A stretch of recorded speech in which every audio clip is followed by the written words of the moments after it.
کیوں نظامی صاحب یہ فرمائیے گا کہ عمران خان صاحب جو اپنے لانگ مارچ میں ایک واحد مطالبہ کر رہے ہیں کہ مجھے الیکشن کی تاریخ دیں، جلد از جلد الیکشن کی تاریخ، کیا اس سارے لانگ مارچ کا مقصد صرف الیکشن ہی ہے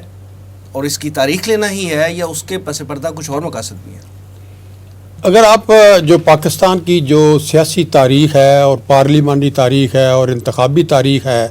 اس کے پس منظر میں آپ دیکھیں جی، تو ہر دور میں ہم دیکھتے ہیں کہ لوگوں کو بتانے کے لیے کچھ چیزیں اور ہوتی ہیں اور پس پردہ کچھ اس کی چیزیں کچھ اور ہوتی ہیں. ہاتھی کے دانت کھانے کے اور دکھانے کے ہاں، اور. مقصد یہ ہے کہ عوام کو کچھ اور بتایا جاتا ہے لیکن وہ چیزیں اور ہوتی ہیں. یہ انفارچونیٹ ہماری بڑی بدقسمت تاریخ ہے. اور دوسری بات میں یہ کہنا چاہتا ہوں آپ کا سوال کا جواب دینے سے پہلے کہ پاکستان میں چونکہ کوئی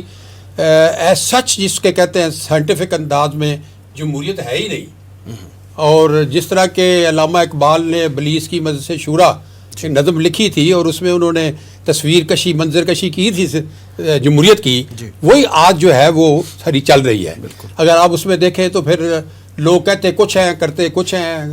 وہ کہتے ہیں جی کہ ہم مذاکرات نہیں کرتے، وہ دوسری کوئی آئیڈیو ویڈیو آ جاتی ہیں باہر. تو یہ ایک تماشا ہے کہ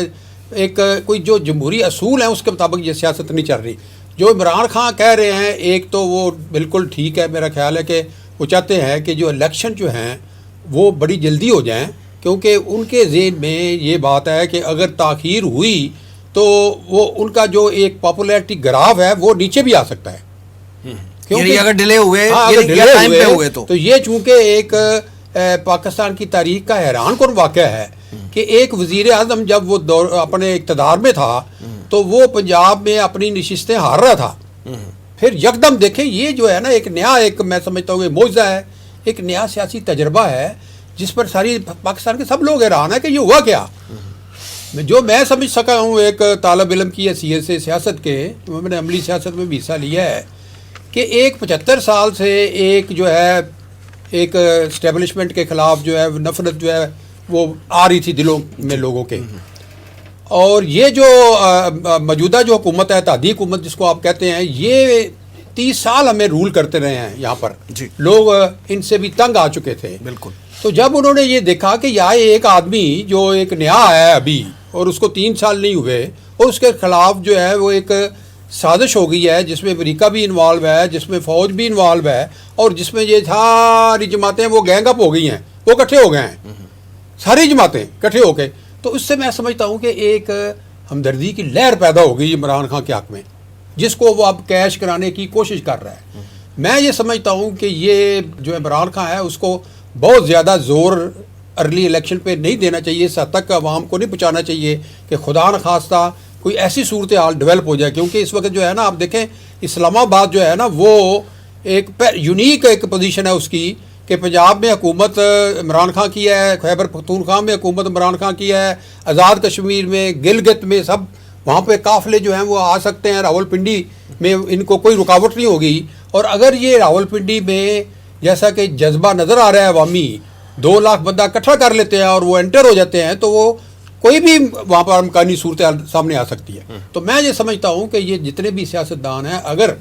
یہ جمہوریت کے ساتھ جو بھی سو کالڈ جمہوریت، میں تو اس کو کہتا ہوں نام نہاد جمہوریت ہے، یہ عوامی جمہوریت اس کو میں مانتا ہی نہیں، بلکہ میں اس کو ڈیموکریسی کے بجائے ڈاکوکریسی کہتا ہوں. کیونکہ یہ لوٹ مار کرتے ہیں سارے جو بھی آتا ہے، اور اس میں 200 خاندان ہیں جو چھائے ہوئے ہیں جمہوریت کے اوپر. ایک عام آدمی جو ہے پڑھا لکھا مڈل کلاس کا، لوور مڈل کلاس کا، وہ افورڈ ہی نہیں کر سکتا کہ وہ 10 کروڑ 15 کروڑ 20 کروڑ روپے لگا کے وہ خرچ. تو میں سمجھتا ہوں کہ یہ نظام جو ہے وہ بدلنا چاہیے. اور یہ جو سیاسی صورتحال ہے جس کا بار بار تاریخ میں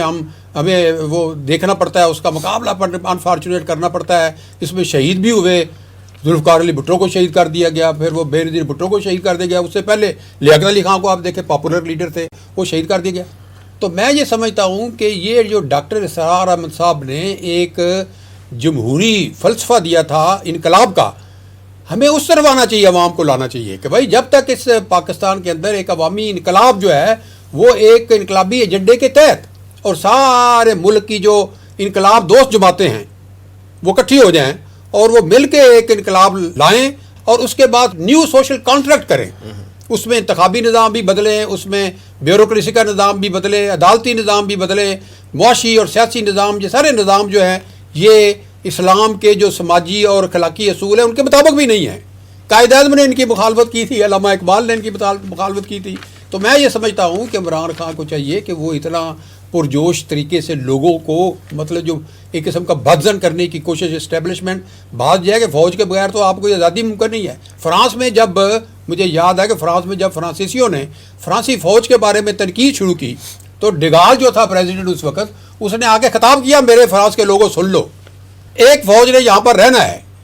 اب آپ کی مرضی ہے کہ آپ نے فرانس کی فوج کو رکھنا ہے یا آپ نے فرانس کے ملک دشمن ملک کی فوج کو رکھنا ہے. تو آج وہی صورتحال میں سمجھتا ہوں کہ اس وقت کبھی تاریخ میں اتنی دباؤ میں نہیں آئی فوج, اور اس میں اپنی غلطیاں جو انہوں نے تسلیم بھی کی ہیں. تو ہمیں تھوڑا سا یہ دانش مندی کا, سیاسی بصیرت کا, اپنے جو تجربات ہیں, مشاہدات ہیں, اس کا ہمیں سارے جو لیڈر ہیں کو خدا کا خوف کریں, ایک ٹیبل پہ بیٹھیں. یار 22 کروڑ لوگوں کا یہ ملک ہے, یہ کیا انہوں نے تماشا لگایا ہوا ہے, پوری قوم پریشان ہے, سکول بند ہو جاتے ہیں, بازار بند ہو جاتے ہیں. میں تو یہ کہتا ہوں آپ کے پروگرام کے ذریعے, میں تو یہ کہتا ہوں اپنے انتہائی خلوص نیت کے ساتھ کہ یہ جو پاکستان افورڈ نہیں کر سکتا, یہ دھرنے, یہ احتجاج, یہ بڑے جلسے, ان کے اوپر پابندیاں لگنی چاہیے, کیونکہ ہم تو مقروض ملک ہیں, غریب ملک ہیں, ہم تو یہ مکمل ہی نہیں ہو سکتے. تو یہ میں کہہ رہا تھا.